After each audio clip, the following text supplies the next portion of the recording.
नमस्कार दोस्तों, आज का टॉपिक है मासिक धर्म। गोलियां खा के शरीर पर अत्याचार न करें। साक्षी की नई नई शादी हुई। बहुत सपने थे उसके, जैसे हर लड़की के होते हैं। शादी को लेकर, अपने जीवन साथी को लेकर, जीवन की नई शुरुआत को लेकर। पहली बार वो अपने ससुराल आई।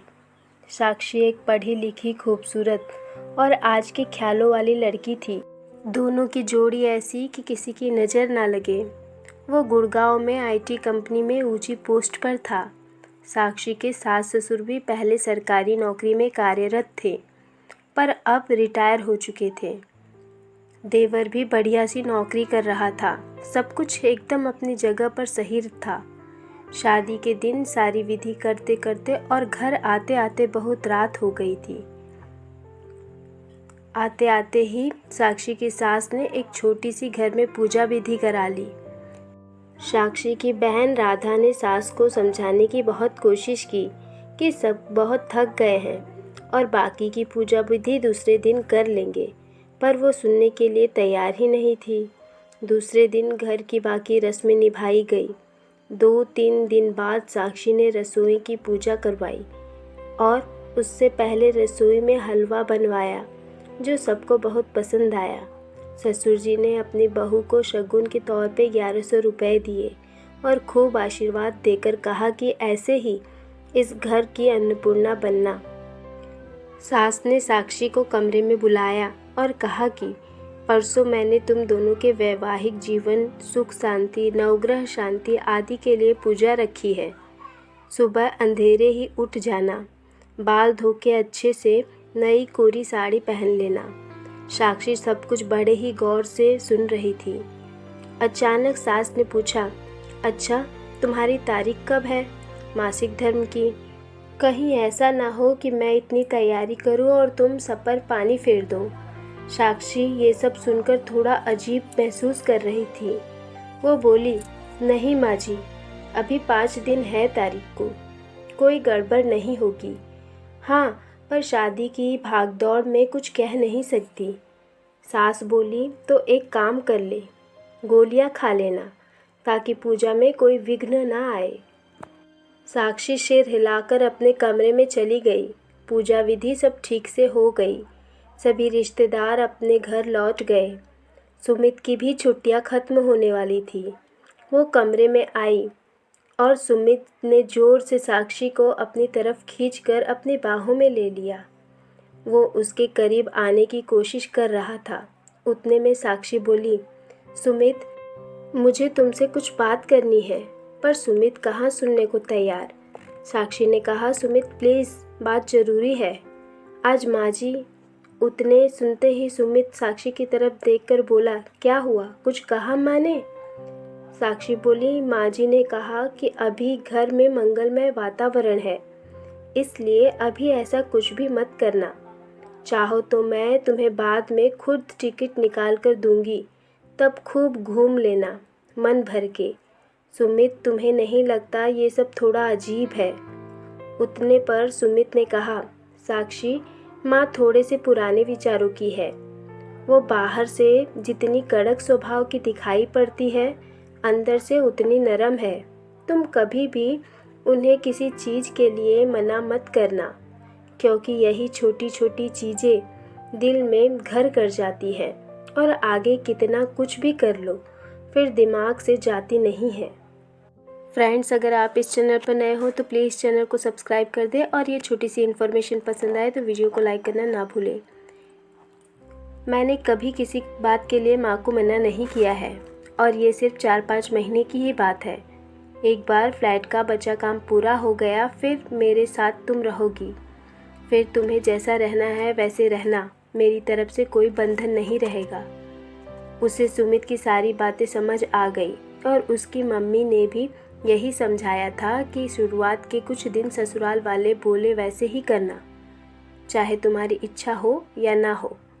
अगर तुम्हें सभी के दिलों में अपनी जगह बनानी है तो वो जैसा बोले वैसे करना। 5-6 दिन बाद सुमित चला गया। सब कुछ एकदम बढ़िया चल रहा था। तभी साक्षी को पीरियड्स आ जाता है। अब तो उसकी सास उससे बात करना तो दूर उसकी तरफ देखने को तैयार नहीं थी। स्टोर रूम में उसे रहने के लिए कहा और वहीं उसका खाना पीना सब कुछ भी। जैसे तैसे साक्षी ने 4-5 दिन निकाले और आगे से पीरियड्स आने पर मम्मी के यहाँ जाना ठीक होगा, ये साक्षी ने कहा तो सासू माँ बोली, सही भी है, घर भी अपवित्र नहीं होगा और मुझे बार बार छुआछूत के कारण साफ सफाई भी नहीं करनी पड़ेगी। लोग कहते हैं ये सब भगवान को चलता नहीं, फिर फूल कैसे चल जाते हैं भगवान को? फूल आने के बाद ही तो एक पेड़ और फल आते हैं। वैसे ही एक स्त्री का शरीर होता है, गर्भ धारण करने के लिए मासिक धर्म जरूरी है, इसके बिना तो इंसान का जन्म ही नहीं हो सकता। जाने दो, क्यों मैं इतना सोच रही हूँ, मुझे कहाँ यहाँ रहना है, 4-5 महीने ही तो निकालने हैं, ऐसा कहकर उसने खुद को समझाया। थोड़े दिन बाद कभी तीज, कभी त्योहार, कभी कोई पूजा, कभी कुछ तो कभी कुछ, ऐसा कहकर साक्षी को गोलियां लेने के लिए कहा जाता और घर में लड़ाई ना हो इसलिए वो लेती रहती। उसका वजन बढ़ने लगा था, समझ नहीं आ रहा था ऐसे क्यों। खाना भी लिमिट में था, एक्सरसाइज भी समय पर थी, चिड़चिड़ी बहुत हो गई थी और शारीरिक और मानसिक तनाव वो अलग। वो सुमित के पास जाकर सब ठीक हो जाएगा ऐसा सोचकर खुश हो जाती। कहते कहते साल भर निकल गया। अब कहीं जाकर वो सुमित के साथ रहने लगी, अपने फ्लैट में। सब कुछ अच्छा चल रहा था। कभी कभी सास का फ़ोन आ जाता कि ये पूजा है और वैसी कोई बात हो तो गोलियां ले लेना। सुमित तो मना नहीं कर सकता और वो खुद भी समझती थी कि बस एक बार कहीं नौकरी लग जाए तो यह कहकर मना कर दूंगी कि छुट्टी नहीं मिल पाई और बार बार गोलियां भी नहीं लेनी पड़ेगी। ऐसे ही छुट्टियों में दोनों घर गए। सभी नाते रिश्तेदार भी आए हुए थे। तभी सुमित की बुआ जी बोली, बहू, हमें पता है तुम दोनों नए ख्याल वाले हो, पर शादी की 3 साल हो गए, कुछ सोचा है बच्चों के बारे में या अभी और समय चाहिए? भाभी तो भगवान के पीछे हाथ धोकर पड़ी रहती हैं, पर कोई खुशखबरी मिलेगा ऐसा लग तो नहीं रहा। और तभी उनकी तरफ देखकर हंसने लगे, पर साक्षी को ये बात तीर की तरह चुभी। उसने कमरे में आकर सुमित से कहना शुरू कर दिया कि सुमित बोला, तुम चिंता क्यों करती हो, अभी हमारी उम्र थोड़ी न निकल गई, घर जाके किसी अच्छे से डॉक्टर को दिखा के इलाज करा लेंगे। 2-3 दिन बाद एक अच्छे गायनेक के पास गए। डॉक्टर ने बैठने के लिए कहा। उन्होंने डॉक्टर को सारी बात बताई विस्तार से। इतने में डॉक्टर ने कहा कि पहले मुझे साक्षी तुम ये बताओ कि क्या तुम्हारे हर महीने पीरियड्स आने में कोई प्रॉब्लम तो नहीं होती? साक्षी ने बताया कि उसे ज़रूरत पड़ने पे पीरियड्स आगे बढ़ाने की गोलियां लेनी पड़ती है। डॉक्टर गुस्से में बोली, क्या फ़ायदा तुम्हारे पढ़े लिखे होने का? तुम आजकल की लड़कियां अगर सिर दर्द की गोली भी लेती हो तो उसके साइड इफ़ेक्ट के बारे में पता करती हो, और तुमने तो साक्षी, मैं तुमसे क्या कहूँ अब, तुमने थोड़ी भी कल्पना है कि ये गोलियां लेकर इनका तुम्हारे शरीर पर कितना बुरा असर होता है।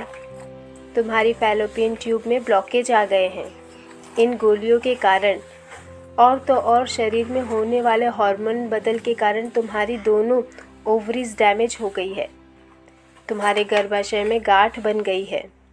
तुम्हारे माँ बनने के चांसेस कम से कम 90% तक कम हो गए हैं। फिर भी मैं कोशिश करूँगी, पहले गोलियां देकर देखती हूँ, अगर गांठें गल जाए, वरना तुम्हारा गर्भाशय निकालना पड़ेगा क्योंकि इन्फेक्शन भी फैल सकता है। ये बातें सुनकर साक्षी के हाथ पैर ठंडे पड़ गए। सुमित का भी यही हाल था। उन्होंने सोचा भी नहीं होगा कि इसका परिणाम इतना भयानक होगा। वो गुस्से में उठी और डॉक्टर से बोली, मुझे पता है मुझे ये नहीं करना चाहिए, लेकिन आप बताओ मुझे ऑपरेशन के लिए कब आना है? डॉक्टर बोली, आप ये क्या कह रही हैं मिसेस साक्षी? और नहीं तो क्या, ना गर्भाशय रहेगा, ना पीरियड्स आएगा, और ना मेरे कारण किसी का घर अपवित्र होगा। सही कहा ना मैंने सुमित? और साक्षी वहाँ से चली गई। सुमित की राह न देखते हुए। सुमित के पास इसका कोई जवाब नहीं था। आज हम 21वीं सदी में जी रहे हैं। छुआछूत, अपवित्रता, ये सब बातें पहले हुआ करती थी और औरतों का अलग बैठना, उसके पीछे भी अनेक कारण थे। पर सिर्फ घर अपवित्र हो जाएगा या पूजा विधि रह जाएगी, इसके लिए पीरियड्स न आने के लिए गोलियां लेना, ये अपने शरीर पर एक प्रकार का अत्याचार ही है। और इन गोलियों का दुष्परिणाम भी बहुत भयानक होता है। जो गलती साक्षी ने की वो आप ना करें, बस यही गुजारिश है मेरी, और यही कहानी के माध्यम से आप तक पहुंचाना चाहती हूँ। फ्रेंड्स, अगर स्टोरी अच्छी लगी हो तो प्लीज़ वीडियो को लाइक करिए, चैनल को सब्सक्राइब करिए और स्टोरी में यहाँ तक बने रहने के लिए आपका बहुत बहुत धन्यवाद।